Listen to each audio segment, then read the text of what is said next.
ये देखो 2020 का क्वेश्चन है। Charges Q1 and Q2 are at point A and B of a right angle triangle OAB।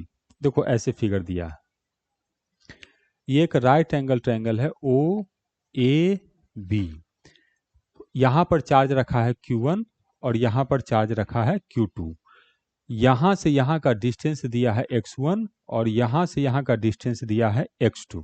ठीक, इतना बात समझ में आ गया। और क्या कर रहा है क्वेश्चन में, the resultant electric field at point O, ठीक, is perpendicular to the hypotenuse. Hypotenuse के परपेंडिकुलर है, तो Q1 बाई Q2 का रेशियो किसके प्रोपोर्शनल होगा ये बताना है।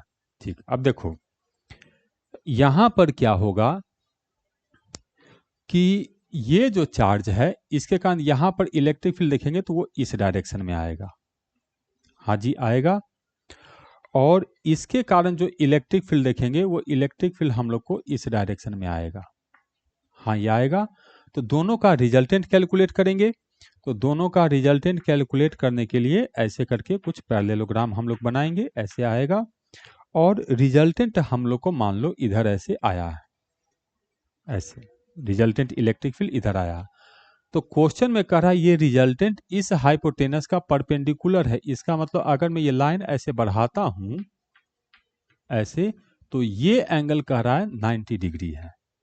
अच्छा ये बात है। तो हमें बताना है कि Q1 बाई Q2 का रेशियो क्या होगा। ठीक, देखो इसको, इसके कारण यदि ये इलेक्ट्रिक फील्ड लिखेंगे तो ये हो जाएगा K Q2 बाई X2 का स्क्वायर। हाँ होगा।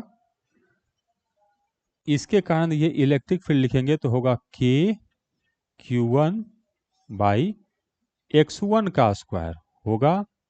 तो ये भी लेंथ हम लोग को K Q2 बाई X2 हो जाएगा। अब ये वाला जो एंगल है इस एंगल को मैं मान लेता हूं अल्फा।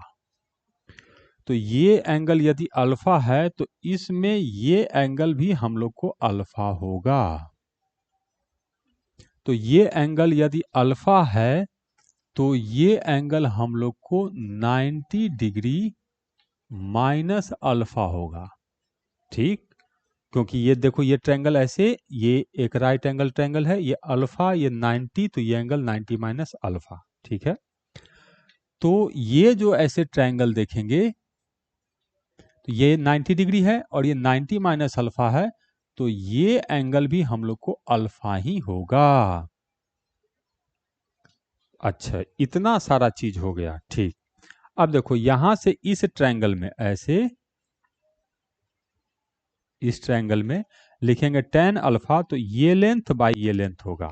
तो लिखते हैं, तो tan अल्फा इक्वल टू ये लेंथ लिखेंगे तो हो जाएगा K Q2 divided by X2 का स्क्वायर हो गया। और डिवाइडेड बाई ये लेंथ, तो ये लेंथ लिखेंगे तो हो जाएगा K Q1 और डिवाइडेड बाई X1 का स्क्वायर। तो यहां से ये आ गया हम लोग को Q2 by Q1 into X1 का स्क्वायर डिवाइडेड बाई X2 का स्क्वायर। चलो ठीक है इतना। अब इस ट्रायंगल में देखो, ये जो ट्रायंगल है ऐसे बन रहा है बड़ा सा ट्रायंगल। ये तो हमको एंगल अल्फा पता चल गया, तो अब इसको मिटा देते हैं, इसका अब कोई ज़्यादा ज़रूरत नहीं है।